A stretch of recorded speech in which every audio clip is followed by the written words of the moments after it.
Auschwitz Concentration Camp, 1945. Chapter 19. After a few months at Birkenau, we were told that Auschwitz needed workers. Since Auschwitz was nearby, a sister camp to Birkenau, they marched us down the road and across the fields to get there. Our capo stopped us at the station, where we waited for new prisoners to join us. You could tell they were new because they stepped off the trains in real clothes, not camp uniforms, with their luggage and children in tows. "Leave your luggage," the Nazis told them. "Why? We were told to bring it with us," they argued. The Nazis promised them it would all be returned to them in due time, and the new prisoners believed them. The Nazis loved having new prisoners who didn't know what was coming. It amused them. I could only feel sorry for these new arrivals. They had no idea the waking nightmare that lay in wait for them. "Have you heard of Auschwitz?" our capo asked the new prisoners. "No? Someone's waiting for you inside. Do you know who?" "Death. Of course, death waits for you. Look and see." The new prisoners kept their distance from us veteran prisoners as we were herded toward the main gate. They looked at us with wide eyes and pulled their children away from us. Did we look like monsters to them? I glanced around at the other prisoners who had come with me from Birkenau. We were skin and bones, with shaved heads and shuffling gaits and red skin on our arms where they'd tattooed us. Our eyes were sunk into our heads, and our ears stunk out like donkey ears, and we must have smelled wretched, though, of course, we'd all been long accustomed to our stench. I was 15, maybe 16, and I looked like a 60-year-old man. To these people just off the train, we all must have looked like escaped mental asylum patients, with our shaved heads and our wooden shoes and our oversized blue and gray striped uniforms. If only they knew that this is what awaited them, if they weren't taken right to the gas chambers and the furnaces. We passed under the front gates of Auschwitz, where the German words, "Arbeit macht frei," were above the gates. I knew enough German to translate it. Work makes you free. A smiling SS guard told us a very different story as we passed. "You come in through the front gate," he said, "but the only way out is through the chimney."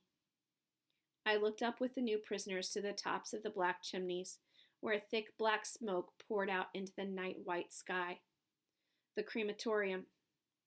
Little flecks of gray fluttered down all around us, collecting on puddles of water in the yard. I watched a little girl in a blue dress catch one on her tongue like snow. I didn't have the heart to tell her it was the ashes of the people who had come before us. I recognized the assembly yard before they ever told us what it was. They all looked the same. A big muddy field surrounded by barbed wire fence with a bullet-ridden brick wall especially for executions. Auschwitz prisoners in charge of crowd control organized us into a single file line. One of them shambled up the line, whispering urgent advice. "You're 18, you're in good health, and you have a trade. You're 18, you're in good health, and you have a trade." "What?" the man in front of me said. He wore black trousers and a black vest over a clean white shirt, and he stood with his wife and their young son. The boy couldn't have been more than 10. "What did that man say?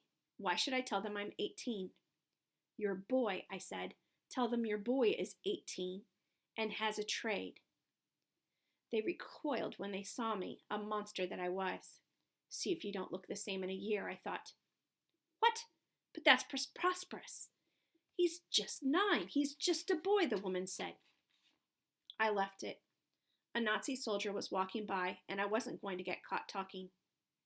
We had been lined up so someone at the table ahead could process us, and slowly I made my way to the front. 3 Nazi officers sat at the table. 2 officers on the sides wore brown shirts and pants, but the man in the middle wore the black of a senior officer.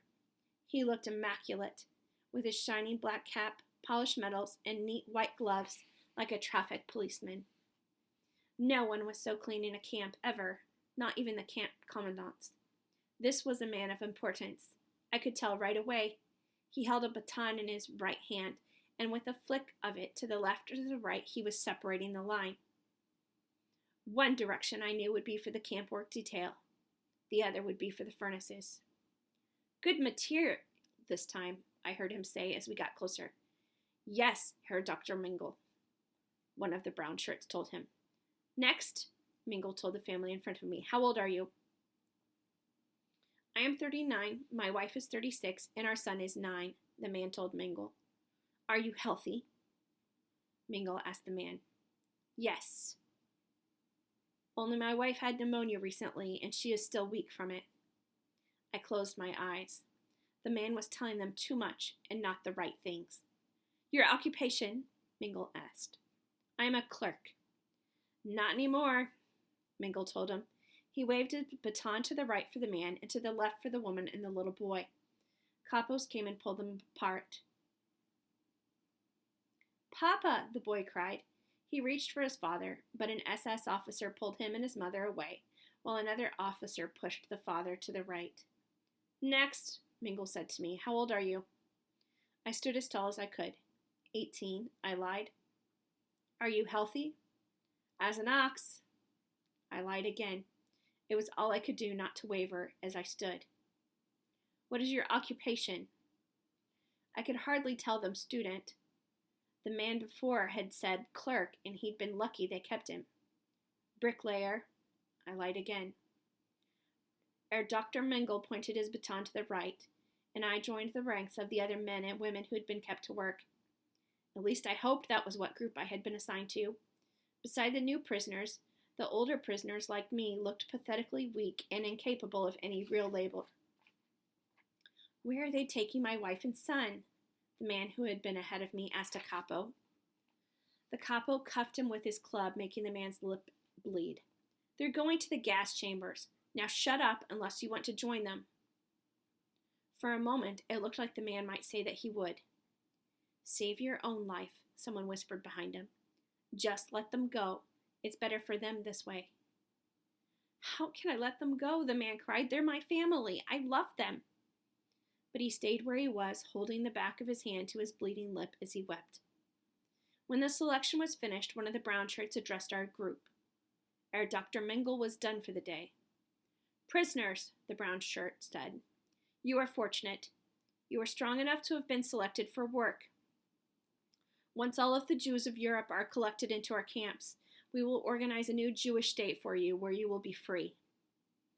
The new prisoners looked at one another hopefully. Some of them, like the man who'd been in front of me in line, no doubt thought this meant that his wife and son were still alive, just taken to a different part of the camp. They didn't know the games the Nazis played yet, the lies they told us just for sport. You will be happy to know, too, that your stay here in the camp will cost you nothing. All of the valuables you brought with you at this moment are being distributed among the camps, where they will be used exclusively for the benefit of the Jews. Another lie. At Birkenau, we had seen the stockpiles of riches in Canada, the camp storehouse. We had seen how the Nazis made the warehouse their own personal shopping center before shipping trainloads of gold and silver back to Berlin. Work, the officer urged us. Work will set you free. If you work hard, if you perform your duties faithfully, you may be attached to the Wehrmacht as personal service. From there, you may even earn positions of authority within the new Jewish state. The new prisoners nodded, buying it hook, line, and sinker. I didn't have the heart to tell any of the new Jews that it was all a pack of lies when the roll call was finished and we were sent out to our new barracks. No one did.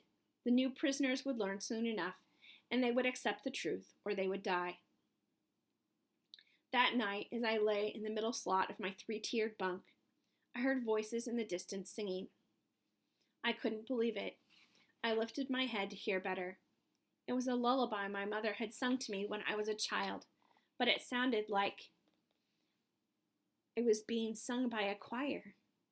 Had I finally lost my mind? Was I going crazy? It's the women, the man next to me in the bunk whispered. They sing when mothers and their children are taken to the gas chambers. I listened to their song, distant and plaintive. How often do they sing? I asked. All day, the man said. All day and every night.